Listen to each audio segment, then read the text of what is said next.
இப்ப நேத்து வந்து 1 கிலோ மைசூர் பாக்கு எவ்வளவு இருந்ததுங்க? நேத்து வந்து பாத்தீங்கன்னா மைசூர் பாக்கு உங்களுக்கு 420 ரூபாய் இருக்குங்க. இப்போ இன்னைக்கு வந்து பாத்தீங்கன்னா 380 ரூபாய் இந்த மாதிரி. அதே மாதிரி சிப்ஸ் எல்லாம் சிப்ஸ் வந்து பாத்தீங்கன்னா உங்களுக்கு 640 ரூபாய்க்கு இருந்தது. இப்போ வந்து 580 ரூபாய். 1 கிலோ அவ்வளவுதான். ஆமாங்க. 60 ரூபாய் பக்கம் கம்மியாகுது. கஸ்டமர் ரொம்ப சாட்டிஸ்ஃபைடா இருக்காங்க. நீங்க பில் எல்லாத்தையும் மாத்திட்டீங்க? எல்லாமே மாத்தியாச்சுங்க. இத குறைச்சது யாருன்னு தெரியுமா மக்களுக்கு? ஓடிஜி. ஓகே. அவரே கொண்டு வைப்பாராம், அவரே எடுப்பாராம். என்னம்மா நீங்க இப்படி பண்றீங்களம்மா?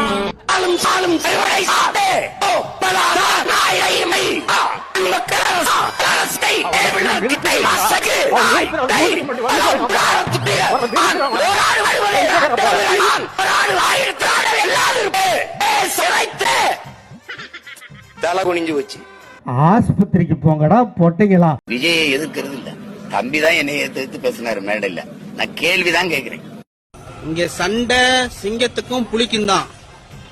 ஆம குஞ்சிலாம் ஆட்டையிலே இல்ல, ஒத்த அடிச்சு ஓடி. பணம்பால் தென்னம்பால் ஈச்சம்பால் அப்படிக்கப்பால் அவ்வளவுதான் தம்பியோட வாழ்க்கை. தம்பிக்கு பால் ஊத்திடுவாங்க மூல நண்பர்களே போற போக்க பார்த்தா.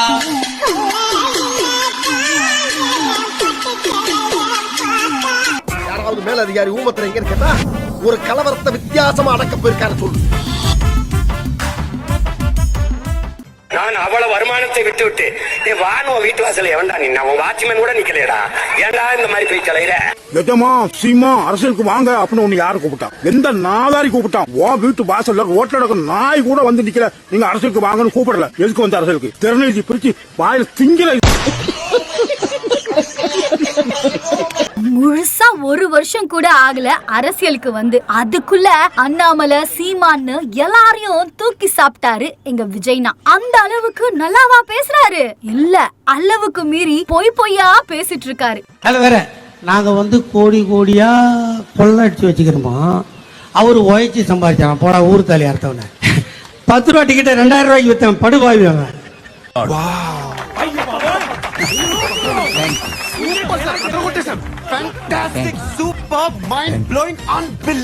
அப்படி நாகப்பட்டினத்துல அவர் பேசும்போது என்னென்ன பொய் சொன்னாரு, அதுக்கு பின்னாடி இருக்க உண்மை என்னன்னு பாக்கலாமா?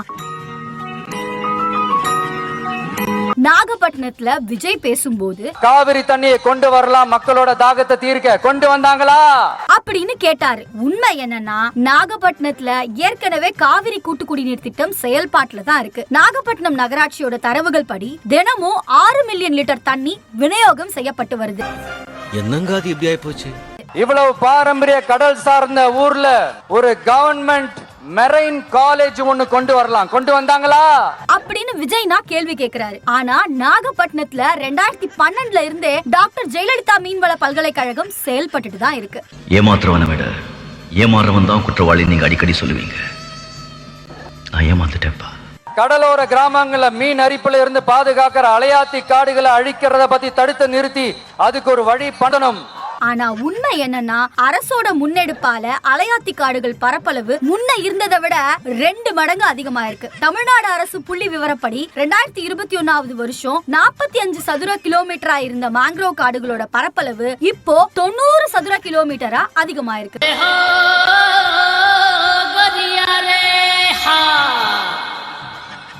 அடுத்து அண்ணன் சொன்னது என்னன்னா, Thanjavur to Nagapattinam NH road வேலை பல வருஷமா நடக்குது, இன்னும் முடிச்ச பாடே காணும். அதை வேகப்படுத்தி முடிச்சிருக்கலாம். அதை செஞ்சாங்களா?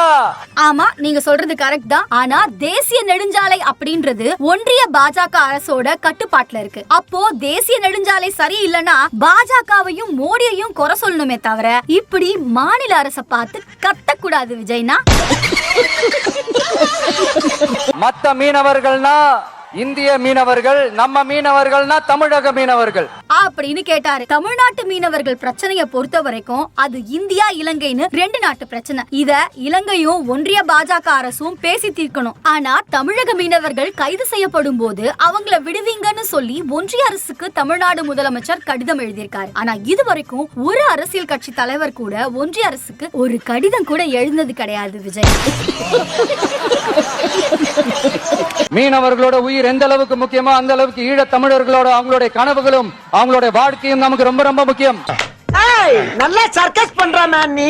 தமிழர்களை கொன்று குவித்த ராஜபக்சேவிற்கு எதிராக ஒரு கையெழுத்து கூட போட நடிகர் விஜய் மறுத்திருப்பது உலக தமிழர்களை அதிர்ச்சி அடைய செய்துள்ளது. இனப்படுகொலை குற்றவாளி ராஜபக்சேவை தண்டிப்பதற்கான ஒரு கையொப்பம் என்று நாங்கள் நடிகர் விஜய் அவர்களிடம் கையெழுத்து வாங்குவதற்காக நாங்கள் பேசினோம். அவர்கள் இதை பார்த்தவுடன் ஐ ஆம் நாட் இன்ட்ரெஸ்டட் என்று சொல்லி எங்களுக்கு திருப்பி அனுப்பிவிட்டார்கள். எதுக்கு திருந்துறவன் டைம் கேட்க மாட்டான்டா. இப்ப ஒரு RSS தலைவர் இங்க வராருன்னு வச்சுக்கோங்க, இல்ல நம்ம பிரதமர் மோடிஜி அவர்களோ இல்ல உள்துறை அமைச்சரோ இங்க வராருன்னு வச்சுக்கோங்க, இந்த மாதிரி கண்டிஷன்ஸ் எல்லாம் போடுவீங்க. ஆனா போன வருஷம் 9ஆம் தேதி மோடி சென்னை வந்தப்ப காவல்துறை சார்பில் 20 கட்டுப்பாடுகளை விதிச்சாங்க. சொல்ல போனா இந்தியாவிலேயே பாஜக மோடி அமித்ஷாவை அதிகமா எதிர்க்கிறது தமிழ்நாடு தான். அதெல்லாம் இந்த தற்குறிக்கு எப்படி தெரிய போகுது? கஞ்சா அடிக்கிறவன் எழுதி கொடுத்தா சரக்கு அடிக்கிறோம் அப்படியே பேசுறான். இதுதான் அவனுக்கு உலகமே தெரியல. நாகூர் ஆண்டவர் அரசு மருத்துவமனையில பிரசவம் பாக்குற டாக்டரே இல்லையா? அதாவது இந்த நாகூர் அரசு மருத்துவமனையில பிரசவம் பாக்குற டாக்டரே இல்லையா அப்படின்னு சொல்றாங்க. தலைவரே, அங்க பிரசவம் பாக்குற டாக்டர் இல்லதான் தலைவரே. பிரசவம் பாக்குறதுக்கு அப்புறம் குழந்தைகள் மருத்துவம் அங்க இல்ல. ஏன்னா சின்ன ஹாஸ்பிட்டல். அங்க இருந்து 5 கிலோமீட்டர் தள்ளி போனோம்னா அங்க ஒரு GH இருக்கு. அங்க கிட்டத்தட்ட 500 படுக்கை வசதி கொண்ட பெரிய மருத்துவமனை இருக்கு. ஈவன் அங்க மெடிக்கல் காலேஜ் ஃபெசிலிட்டியோட அங்க அந்த ஆஸ்பத்திரி அங்க இருக்கு. அங்க நிறைய ஸ்பெஷலிஸ்ட் எல்லாம் இருக்காங்க. அங்க போய் பாத்துக்க வேண்டியதான். அரியலூர்ல போனப்போ நான் கரெக்டா அந்த ஊருக்கு போறதுக்கு முன்னாடி ஒரு அந்த ஏரியாலயே அந்த பவர் கட்டு. ஆனா அணில் குஞ்சுங்க எல்லாம் கரண்ட் கம்பத்து மேல ஏறும், அதனால கரண்ட கட் பண்ணிடுங்கன்னு சொன்னதே தாவேகா காரன் தானா? இது வந்து ஒரு காலக்கையர்கள் கூட்டம் மாதிரி. நாங்க போனா கரண்ட் கட்டு. நான் பேசுறதே 3 நிமிஷம் தான். அதனால நீங்க கரண்ட். நான் என்ன சொல்றேன், எதுக்கு 3 நிமிஷம் பேசுறீங்க? டான்ஸ் ஆடிட்டு போயிடுங்க. யார் வேணாலும் எப்படி வேணாலும் பேசிட்டு போலாம். பதில் சொல்றதுக்கு ஆள் இல்லையா? இல்லாத ஒன்றை இருப்பதாக காட்டுவதும், அவர் வந்து கேள்விகளாக அடுக்கி விட்டார், சவால் விட்டு விட்டார், தைரியம் இருக்கான்னு கேட்டுட்டார். முதல்ல நீங்க பிரஸ் சந்திக்க அந்த தைரியம் இருக்கா உங்களுக்கு? நான் போயிட்டு வந்து அப்டேட் பண்ணுங்கண்ணா. ஆனா ஒண்ணு, நான் பேசுறதே 3 நிமிஷம் தான். எனக்கு எதுக்கு 10 நிமிஷம்னு சொல்லிட்டு இந்த 3 நிமிஷத்துல பேசினது அத்தனையும் போய் மட்டும்தான். இன்னும் மணிக்கணக்கா இவரெல்லாம் பேச விட்டா எவ்வளவு போய் பேசுவாரோ தெரியல. அழுதுகிட்டு சொல்றேன்டா தாத்தா, டே வேண்டாடா கண்ணு, வேண்டாடா கண்ணு, டே டே டே உங்க பாதத்தை தொட்டு வணங்குறேன். இனிமேல் அந்த தப்பு பண்ணிட்டாதீங்களா? ஏன்பா இவங்க இது பண்ணல அவங்க அது பண்ணலன்னு சொல்லையே, நீ மக்களுக்கு என்ன பண்ண போற? அது இன்னும் மனப்பாடம் பண்ணல, படிச்சுட்டு வந்து சொல்றேன். உங்க சின்ன சின்ன பசங்கலாம் வந்து டிவிக்கு கட்சின்னு சொல்லிட்டு இருக்காங்களே, டிவிக்கு பத்தி ஏதாவது தெரியுமா உனக்கு? அந்த கட்சியே பிடிக்காது. விஜய் பிடிக்காது. என்ன சொல்ற, அதிசயமா இருக்கு. ஏன் விஜய் பிடிக்காது? பிடிக்க மாட்டேங்குது. என்ன விஜய் பார்த்தாலே பிடிக்க மாட்டேதா?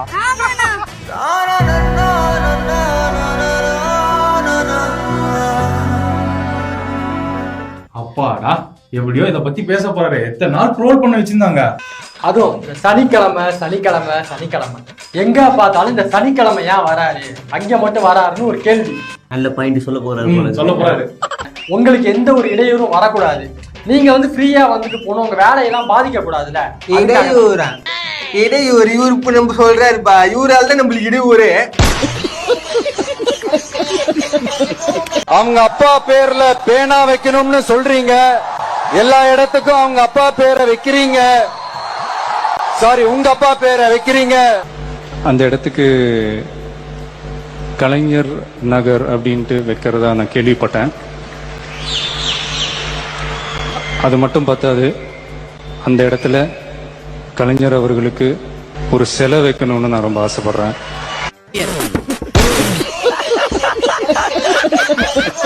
அம்பேத்கர் அவர்கள் வந்து நம்ம கொள்கை தலைவரா வந்து வச்சிருக்கோம்.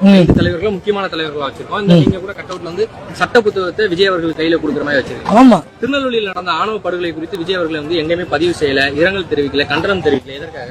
கண்டிப்பா பதிவு தெரிவிச்சிருக்காங்க. சஸ்பென்ஸ் பேசுறத வந்து மக்கள் கேட்கணும், அதை தடுக்கிறாங்க. மைக் ஆஃப் எப்படி? அந்த அலை வந்து இப்படி போகும்போது இப்ப நான் பேசுறேன், ஒரு கேமராமேன் வந்து குறுக்குல வந்து அப்படியே தடுக்கிறாரா? கார்ட்லெஸ் மைக்ல எப்படிங்க ஒயர் கட் பண்ண முடியும்? ஐயோ மகனே, அத பத்தி யோசிக்கவே இல்லை. சரி, நான் பேசுறேன், கார்ட்லெஸ் மைக். நான் சொல்லிட்டேன் இதுல ஒயரை வந்து பிடிங்கி விட்டாங்கன்னு. எதுக்காக? ஏன் இப்படி செஞ்ச? உன் மைக்கு வேலை செய்யலாம், நீ சொருவுறத கரெக்டா சொருவுலன்னு அர்த்தம். அது நீ யாருகிட்ட கேட்கணும்? பஸ் எவன் செஞ்சு கொடுத்தானோ அவங்ககிட்ட கேட்கணும் இல்லையா? அதை நம்ம வாய்க்கெல்லாம் போட்டு தரோம். நாங்க வந்து கேபிளை கட் பண்ணிட்டாங்க. ஜெயலலிதா இருந்தா உன் கேபிளையே கட் பண்ணிருக்கோம் நேரம். மிரட்டி பாக்குறீங்களா? நான் அதுக்கு ஆள் இல்ல. ஏன் பயப்படுறாரு? இந்த படத்துல பயப்படுறியா குமார்? ரைடு எதனா போச்சா? இன்னும் என்ன ஆரம்பிக்கவே இல்ல. நேரடியாவே கேக்குறேன் சிஎம் சார், மிரட்டி பாக்குறீங்களா? மிரட்டணும்னு முடிவு பண்ணிட்டா மிரட்டி விட்டுரும். நின்ன இடத்துல மூத்திரம் போயிருவாடா. எனக்கு தெரிஞ்சு திமுக வந்து ஒன்னும் தொடவே இல்லை. நான் அதுதான் நினைக்கிறேன். அது செய்யணும்னு முடிவு பண்ணிச்சுன்னா வேற மாதிரிலாம் இருக்கும். அதனுடைய குணாதிசயம் எனக்கு நல்லா தெரியும். திமுகவுக்கு அரசியல் இருக்கிற உங்களை மாதிரி என்ன மாதிரி பத்திரிகையாளர்களுக்கு தெரியும் திமுக என்ன செய்யணும்னு ஆரம்பிச்சாலும் செய்ய ஆரம்பிச்சிடும். செய்யவே இல்லையே.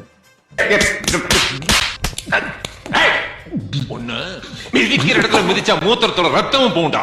குடும்பத்தை வச்சு கொள்ளடிக்கிற உங்களுக்கே இவ்வளவு இருந்தா, சொந்த ரசிகன் கிட்டயே பிளாட் டிக்கெட் வித்து பணம் சம்பாதிச்ச எனக்கு எவ்வளவு இருக்கும்? இவரு தராங்களாம் பிளாக்ல. அந்த ஃபர்ஸ்ட் 3 நாள் பிளாக்ல வித்து அந்த டிவிக்கு தொண்டன் தாலியெல்லாம் அறுத்து அவன் வீட்டுல நகையை போய் அடமானம் வச்சு 2000 ரூபாய்க்கு டிக்கெட் வித்து அந்த பணத்துல ஏசி பஸ்.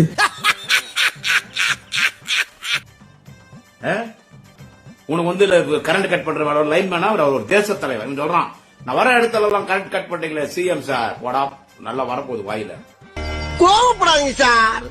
என்கிட்ட எல்லாம் கோவப்படுறதுனால 10 பைசாவுக்கு பிரயோஜனம் இல்ல. என்கிட்ட எல்லாம் கொஞ்சம் கூலிங்கா நடந்துக்கங்க.